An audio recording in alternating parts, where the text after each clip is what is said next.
Olá pessoal, estamos em mais uma de nossas aulas. Hoje nós vamos falar de força centrípeta e força elástica. Força centrípeta vai ser o primeiro tópico. Você pode estar pensando, força centrípeta tem a ver com o quê? Como você viu no clipe que passou ainda há pouco, força centrípeta tem a ver com movimento circular, movimento que a trajetória é uma circunferência. Está sempre ligado a isso aí. Mas precisamente, para nós iniciarmos o estudo da força centrípeta, vamos ver as forças referenciais em trajetória curva. Quando um corpo descreve uma trajetória curvilínea, a resultante das forças que atuam nele está sempre voltada para dentro da curva. Sempre voltada para dentro da curva? Isso. Está sempre do lado interno da curva. Para você entender melhor, a melhor maneira de entender realmente isso aí é visualizando. Vamos ver então. Imaginemos que essa é a trajetória de um corpo, tá? Vamos ver o ponto central dessa trajetória, que nós chamamos de centro da curva, que vou representar pelo ponto O. A seta aqui no final indica o sentido de movimento do corpo. Vamos ver o corpo? É aquele pontinho P que aparece ali. Está aí o ponto. É esse ponto que vai descrever esse movimento com a seguinte velocidade, tangente à trajetória. Então você nota, tem um corpo, que é o ponto que aparece lá na trajetória curvilínea, este ponto O é o ponto central, é o centro da curva naquele momento, e nós vamos determinar então o raio da curva, que é essa reta tracejada aí. De posse disso, vamos ver a aceleração do corpo. Muito bem. Reparem que a aceleração é voltada para dentro da curva, para o lado interno da curva, beleza? Bom, notem também que ela é inclinada. Consequentemente, ela admite duas componentes, que vamos ver então. Primeira delas é a tangencial, a que está na direção da própria velocidade. A segunda vai ser a aceleração normal. Detalhe, é normal porque ela é perpendicular à curva nesse momento. Ela é perpendicular, por isso é chamada de normal, beleza? E outra coisa, ela está voltada para dentro da curva como aceleração também. Mais precisamente, está voltada para o centro da curva. Por isso que muitas vezes ela é chamada de aceleração centrípeta. Agora vamos ver mais à frente. Vamos a uma relação entre essas componentes. Da relação vetorial que existe entre elas, nós temos a aceleração resultante é a soma das componentes. De onde foi tirado isso? Bom, nós já sabemos que quando uma força, um vetor, qualquer vetor, como uma aceleração, por exemplo, é decomposta, essa força, esse vetor que é decomposto, é na verdade a soma vetorial dessas componentes. Então, a resultante é a soma vetorial das componentes. Cada uma dessas acelerações tem especificamente uma função. Aceleração tangencial. Para que serve a aceleração tangencial? Ela modifica o módulo da velocidade instantânea, o módulo da velocidade da partícula em cada instante.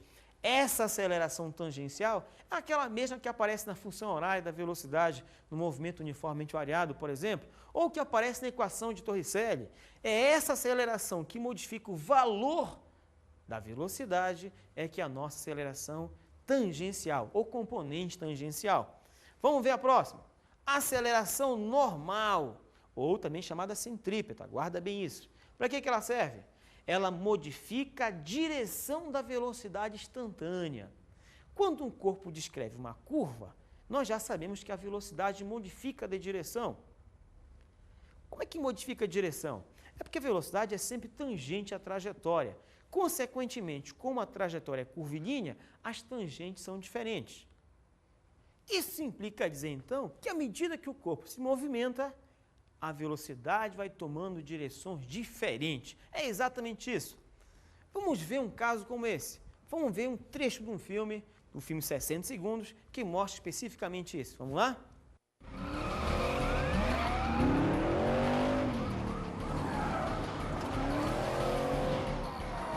Todas as unidades. Veículo suspeito indo para o Boulevard Reunião. Devemos encontrá-lo na Avenida Oceano, no fim da ponte. Está ali, ali. Te peguei, Raines! Te peguei, garoto!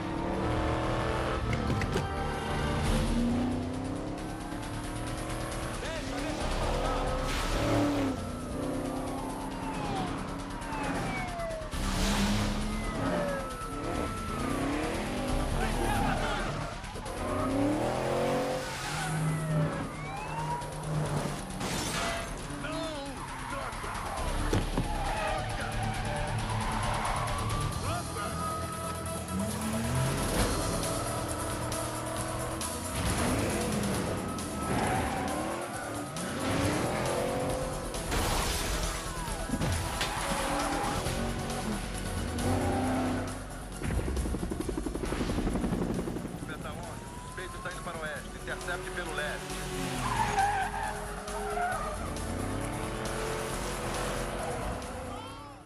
Então, vocês viram, perceberam que à medida que se movimenta numa curva, a velocidade vai tomando direções diferentes?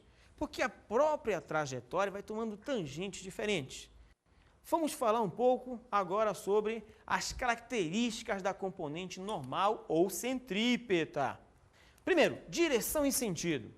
Temos então, a aceleração centrípeta é sempre radial. O cara pode estar perguntando, radial tem a ver com o quê? Ela sempre toma a direção de um raio, isto é, sempre vai voltada para o centro, cortando para o centro. Agora, qual o sentido? E voltada para o centro da curva. Este é o sentido. Radial toma a direção de um raio e o sentido voltado para o centro da curva. Vamos mais à frente. Na figura que aparece aí, o carrinho descreve um movimento circular uniforme, MCU. Vamos ver? Essa figura é importante. Notem que, à medida que o corpo vai se movimentando, nós temos velocidades de direções diferentes. Como se trata de um MCU, o valor da velocidade é sempre o mesmo. Movimento circular uniforme é um movimento em que a trajetória é uma curva, é um círculo, só que a velocidade não muda de valor. Está mudando o que nesse caso aí? O que está acontecendo com a velocidade à medida que o corpo se movimenta? Você vai perceber que ela vai tomando direções diferentes. Na posição 1 é horizontal, na posição 2 um pouco inclinada, na posição 3 praticamente vertical, na 4 um pouquinho mais deitada e assim vai. À medida que ele vai se movimentando, vai tomando direções diferentes. Agora, observem a aceleração em cada momento, que é conhecida como aceleração centrípeta. Por que é centrípeta? Porque ela está sempre voltada para dentro da curva. A componente normal ou centrípeta tem essa característica fundamental, estar voltada para dentro da curva. Vamos mais à frente. Eu disse que o movimento é uniforme, circular uniforme. Então, a velocidade 1 é igual à velocidade 2, que é igual a 3, que é igual a 4. Notaram que não tem a seta em cima? É porque eu estou indicando os valores, o valor da velocidade. Por exemplo, o cara entrou na curva a, 60 km por hora. O velocímetro, aquele reloginho que indica a velocidade, está sempre mostrando 60. Então, o 60 é o valor de V1, V2, V3 e V4, o valor da velocidade. Agora, como velocidade é um vetor, é uma grandeza física vetorial, ela tem características diferentes em pontos diferentes. Como assim? Apesar de ter o mesmo módulo, você pode perceber, por exemplo, que mudou a direção em cada ponto. Consequentemente, os vetores V1, V2, V3 e V4 não são iguais. Por isso aparece a desigualdade exatamente aí. Ok? Agora, vamos à intensidade. A intensidade da componente centrípeta. Vamos ver? Por definição, a aceleração normal, a centrípeta, ela é dada por essa expressão. Onde nós temos, vamos lá? A n é o módulo da aceleração centrípeta, ou normal. V é o módulo da velocidade instantânea da partícula. E, por último, R é o raio da curva nesse momento. Ok? Então, você já sabe, para calcular a aceleração centrípeta de um corpo que está descrevendo uma curva em determinado instante, o que é que você precisa? Do valor da velocidade dela e do raio da curva que ela está descrevendo. De posse desses dois valores da expressão que nós vimos, você tem automaticamente o valor da aceleração centrípeta. Muito bem, nós vimos então que no movimento circular uniforme, que é um movimento uniforme, mas possui aceleração, existe então uma variação de velocidade. Como eu disse, existe uma aceleração. Ora, se existe aceleração é porque existe uma resultante.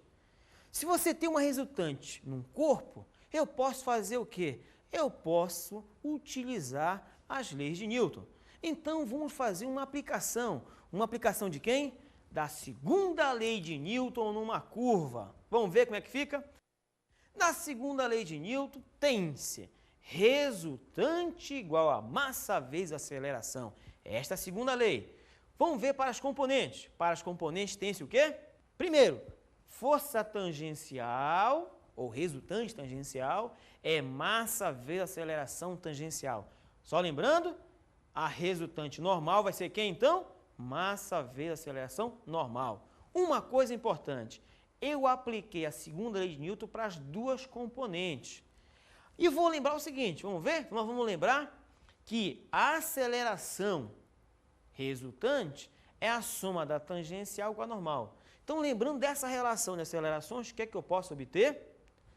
Nós vamos chegar à seguinte conclusão. A resultante absoluta sobre o corpo é a resultante normal mais a resultante tangencial. Ora, o que se está dizendo ali é o seguinte, quando um corpo descreve uma curva, a aceleração resultante sobre ele, o que atua nele, está voltada para o centro. Se existe uma resultante voltada para dentro da curva, não para o centro, para dentro da curva, vai existir uma resultante, então, voltada para dentro da curva. Vamos ver, então, para entender um pouco melhor sobre a situação, uma entrevista que foi feita com um atleta. Vamos ver? Lá vai. Joelson, conta pra mim, que força que você usa para fazer esse movimento? A gente usa a força centrífuga, né, que é de dentro para fora, ao contrário da centrípeta, né, que é de fora para dentro. Isso mais que a gente, basicamente, que a gente usa aqui no arremesso, né.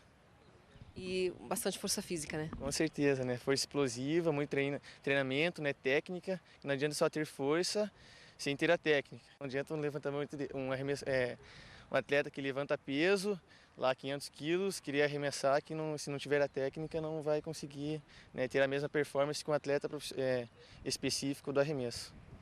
Muito bem, então você já viu que o atleta tem uma noção do que seria essa força centrípeta. Agora, para que a nossa noção não fique apenas como noção, vamos botar isso em prática. Vamos fazer 2 exercícios. Vamos lá? O primeiro exercício é sobre o globo da morte. Este é um exercício fantástico. É um negócio que as crianças costumam ver em circo. O globo da morte, o que é? É aquele grande globo em que motocicletas ficam dentro, girando, escrevendo circunferências. Ali é a aplicação pura e prática mesmo do que seria um movimento circular e aplicação de força centrípeta. Vamos ao enunciado. Um corpo descreve um movimento num plano vertical no interior de uma superfície esférica de raio 3 metros. Determine a mínima velocidade que o corpo deve ter para não perder o contato com a superfície esférica. Vamos à solução. À medida que o corpo sobe, tende a perder o contato com a pista. E o ponto crítico é o superior, lá em cima mesmo.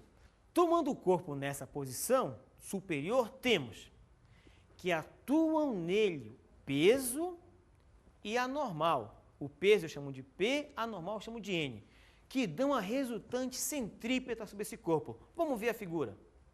Ó, tá aí o corpo, lá no ponto superior, onde está sendo indicada a velocidade com que ele descreve a curva nesse momento. Está aqui a velocidade, ó, tangente à trajetória.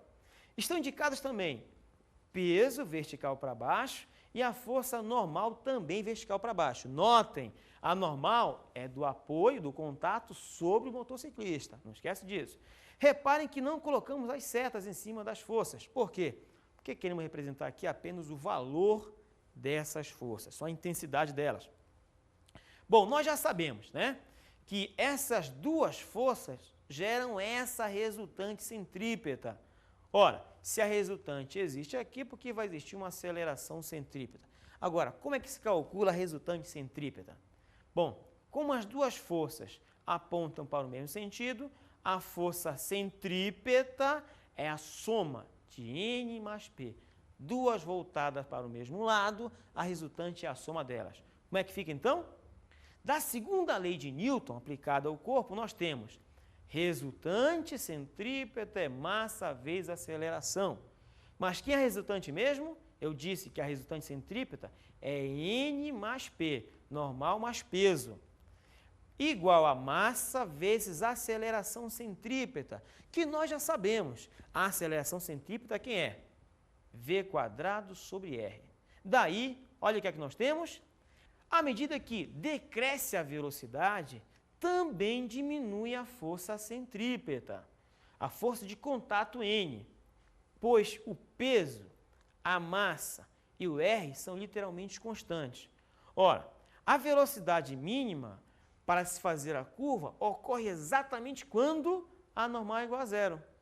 Ó, se à medida que você vai subindo, vai perdendo contato com a superfície, o valor da normal tende a reduzir a zero. Da expressão que nós tínhamos, o menor valor da velocidade corresponde ao menor valor da normal. Esse menor valor da normal é justamente quando ela vale zero, quando n é igual a zero. E o corpo não cai, pois possui velocidade. Como é que funciona isso? O corpo está descrevendo a curva, está lá em cima na curva. Ele está passando ali.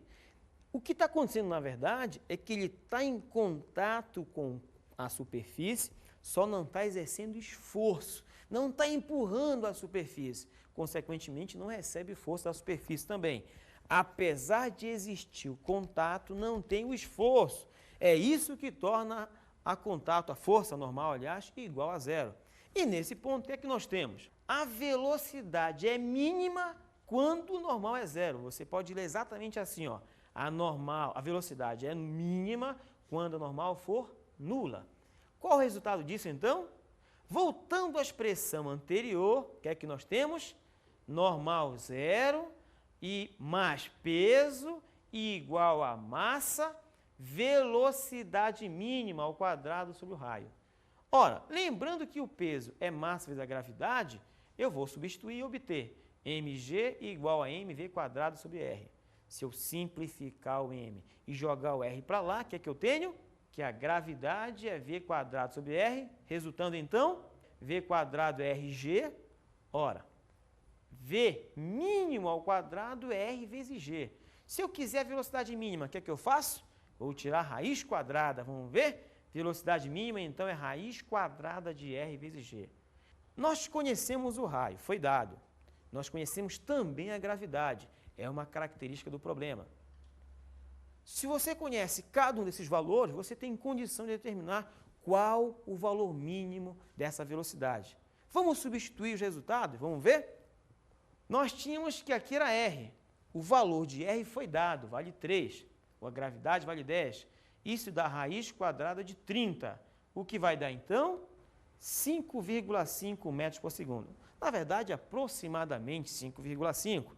Porque lá em cima, essa velocidade é mínima.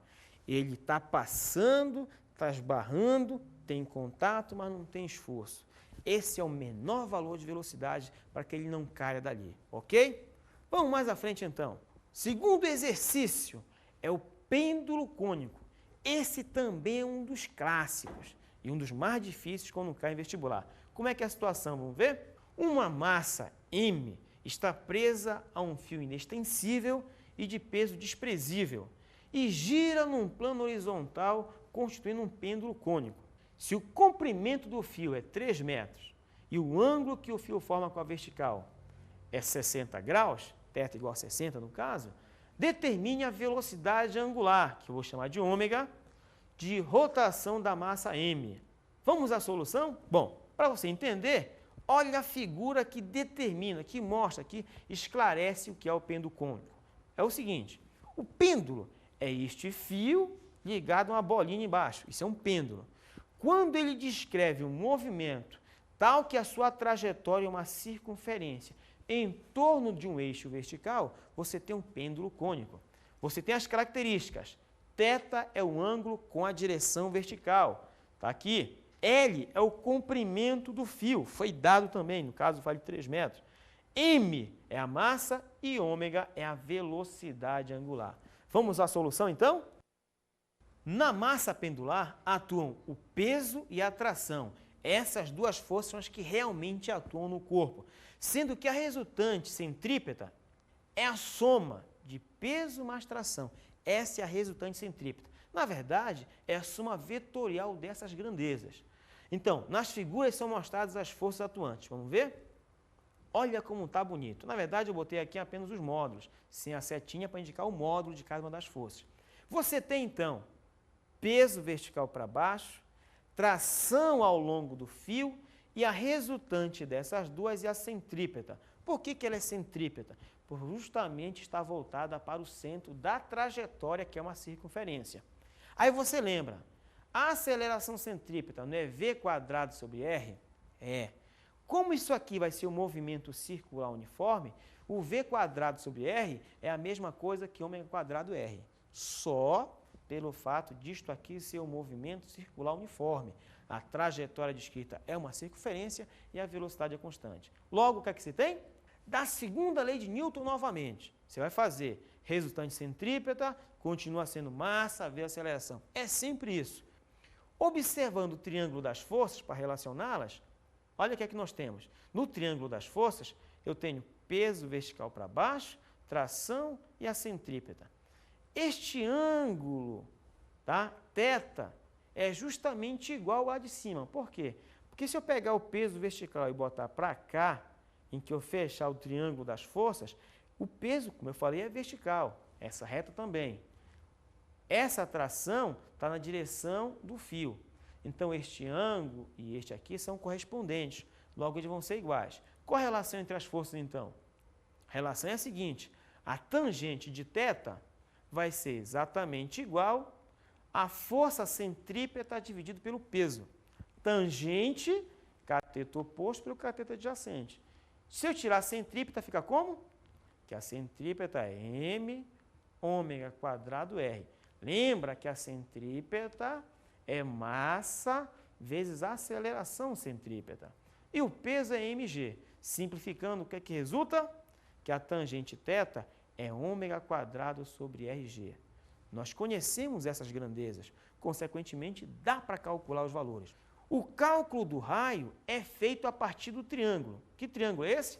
O triângulo que é determinado pelo fio, pelo eixo vertical e pelo raio da trajetória propriamente dita. Se você reparar com calma, você vai ter que θ, R e L, eles se relacionam pelo seno. Vamos ver? Então, você tem aí que o R vai ser L seno θ, porque esse L é cateto oposto ao θ. Como é que fica na expressão, então? No lugar do R, eu ponho L seno θ. Agora, para lembrar a definição de tangente, como é que fica a tangente? Tangente é seno sobre cosseno. Se nós igualarmos, qual é o resultado que nós temos aí? Que ω² é G sobre L cosseno θ. Simplificando tudinho lá, nós chegamos a esse resultado. Agora, pegando o ω² e tirando a raiz, está aqui a expressão que me determina a velocidade angular. Em números, como é que ficaria isso? Bom, você já sabe que a gravidade vale 10. O L, que é o comprimento, vale 3. E o ângulo θ é de 60 graus. Substituindo e resolvendo direitinho, como é que fica? Ômega vai dar 2,58 radianos por segundo. Esse é o valor da velocidade angular no pêndulo cônico. Vimos dois problemas de uma importância fundamental. Por quê? Porque eles são exemplos clássicos e muitas das vezes difíceis para o aluno. Mas difíceis por quê? Porque você emprega muitos conceitos matemáticos e às vezes o aluno não está acostumado a isso. Você, caro aluno, se você detalhar com calma cada solução que foi feita, vai perceber que não se fez nada do que você não tenha visto antes. Tudo que foi dito ali você viu em algum momento com certeza.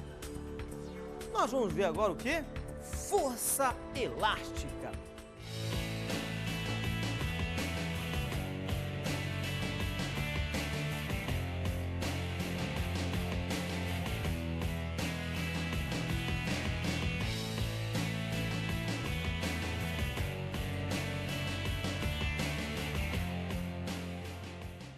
Ora, o que vinha a ser a força elástica?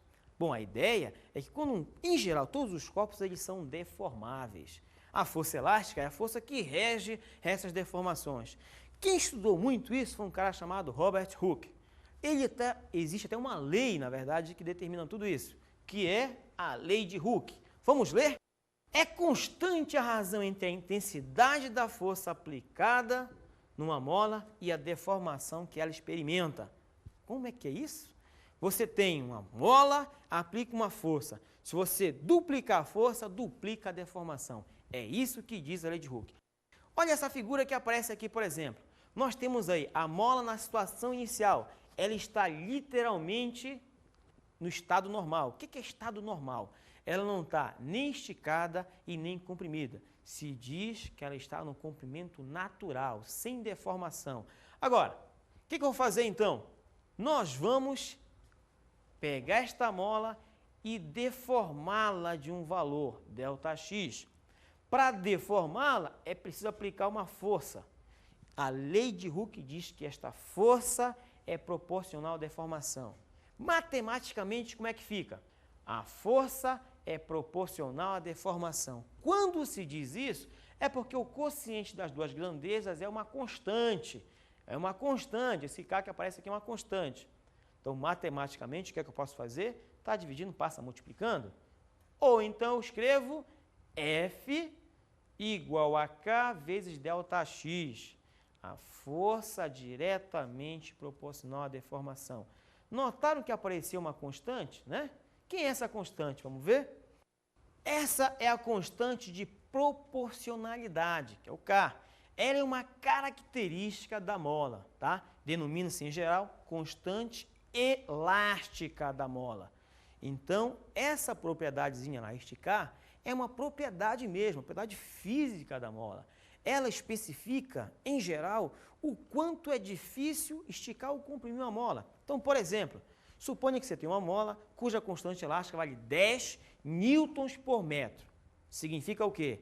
Que para você deformar a mola de 1 metro, precisa aplicar uma força de exatamente 10 newtons. Mas eu posso ter, por exemplo, uma mola de constante elástica 5 newtons por centímetro. Significa o quê? Para cada centímetro de deformação, é necessário uma força de exatamente 5 newtons. Muito bem. A constante elástica, então, mede, entre aspas, a dureza da mola. O quanto é difícil esticar, o quanto é difícil comprimir tal mola. Essa que é a grande ideia com relação à constante elástica. E por falar em constante elástica, tem mais um detalhe. Muitas das vezes em problemas, ou até em soluções da vida real mesmo, você precisa de uma mola um pouco mais dura, ou uma mola um pouco mais mole. Aí o que você faz? Você tem um conjunto de molas todas iguais. Em geral, para você resolver esse problema, o que é que você faz? Isso mesmo, você faz uma associação de molas, que é justamente o próximo tópico a ser visto. Nós vamos ver o que então? A associação de molas. Qual é o primeiro dos modelos de associação? A associação em série. Como é que fica uma associação em série? É simples. Você tem a mola A e a mola B, de cima para baixo. Elas estão ligadas linearmente.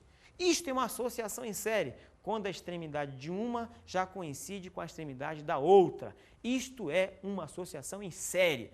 Agora, vamos continuar. Veja bem, você tem as duas molas. Cada uma das molas tem uma constante elástica. Muito bem, aqui existe um peso que está puxando as molas. Vamos mais à frente, então? Então, nós temos aí a constante equivalente. O que é constante equivalente? Se você tem uma associação, você tem um conjunto de molas. Você quer tirar esse conjunto e colocar uma única mola, que é chamada constante equivalente. Mola equivalente. Então, a mola equivalente tem a sua propriedade, chamada constante equivalente. Como é que fica no caso da associação em série? Como é que fica? Supondo que a mola A tenha a constante Ka, constante da mola A. E a mola B, como é que fica? A mola B tem constante Kb, constante da mola B. A mola equivalente tem uma constante que é matematicamente dada por, está aqui, essa relação entre a constante equivalente e a própria associação. Como é que fica? 1 sobre o K equivalente é 1 sobre cada primeira mola, mais 1 sobre cada segunda mola, mais estas reticências aqui indicam quantas molas tiverem lá. 1 sobre Ka, 1 sobre Kb, 1 sobre Kc e assim vai. Quantas tiverem, você vai somando os inversos. Assim você determina, então, a constante elástica equivalente. Ou seja, você vai determinar a propriedade de uma mola fictícia que vai substituir todo o teu conjunto. Associação em paralelo. Como é que é a associação em paralelo? Vamos ver a figura. Diferentemente da associação em série, Na associação em paralelo, as molas vão estar ligadas uma ao ladinho da outra. Na verdade, os extremos das molas estão ligadas aos mesmos corpos. É assim que se caracteriza uma associação em paralelo de molas. As extremidades das molas ligadas aos mesmos corpos. Então, por exemplo, aqui, as extremidades superiores ligadas ao teto, as extremidades inferiores ligadas ao corpo de massa M, cujo peso é mg para baixo. Falou? Como é que fica, então, a constante equivalente? Novamente, considerando que a mola A tem uma constante Ka e a mola B constante Kb, a mola equivalente tem constante dada por essa expressão. O que eu leio nessa expressão? O que eu leio é que a constante equivalente vai ser a soma da constante da mola A com a constante da mola B, mais a constante da mola C e assim por diante. Uma observação importantíssima para a gente. Você pode associar em série ou em paralelo separadamente. Mas pode fazer diferente, você pode associar em série e em paralelo juntas. Aí você tem uma associação mista. Relativamente ao paralelo e à série, eu posso encontrar as constantes equivalentes. E, logo de cara, a nossa observação fundamental com relação a essa associação é que a constante equivalente da associação é maior que qualquer das constantes elásticas das molas associadas. Enquanto que a constante da mola equivalente numa associação em série vai ser menor que a menor das molas associadas, ok? Essa é a grande observação com relação a isso.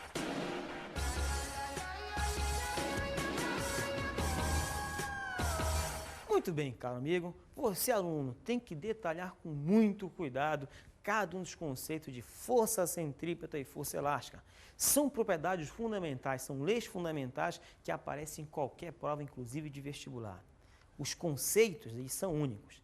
Detalhe-os bem, mantenha na cabeça e faça muitos exercícios.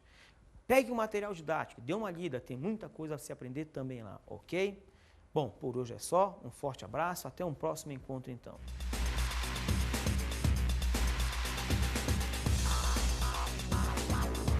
Na aula de hoje falamos sobre a força centrípeta e a força elástica. Força centrípeta sempre atua em curvas. Força elástica é a força que está atuando quando o corpo é deformado. Estudamos as forças em referenciais em trajetória curva. Nós vimos que numa trajetória curvilínea você tem uma força centrípeta voltada para o centro e uma força tangencial. Centrípeta varia a direção da velocidade em cada momento. A tangencial muda o módulo dessa velocidade. E aprendemos sobre a força elástica. A força elástica é regida pela lei de Hooke. Quando um corpo é deformado, a força que deforma é diretamente proporcional à deformação da área. Bons estudos!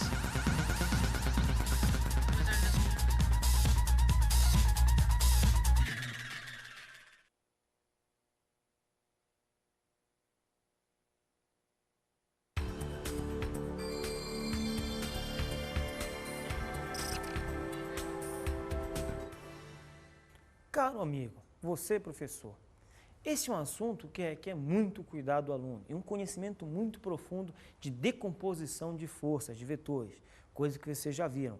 A ideia é fazer com que o aluno reveja esses conceitos, saiba de cor muito rapidamente cada uma das propriedades de separação, de decomposição de vetores, de forças, de aceleração e tudo mais, e faça com que ele resolva o maior número de exercícios. O movimento circular, as forças centrípetas que aparecem no movimento circular são inúmeras. Então é interessante que ele veja os mais diversos exemplos, para que ele não venha se deparar com um diferente que ele nunca tenha visto antes e achar que isso é o fim do mundo. É difícil? É, mas é possível de conseguir, porque é um assunto que está praticamente no dia a dia de cada um de nós.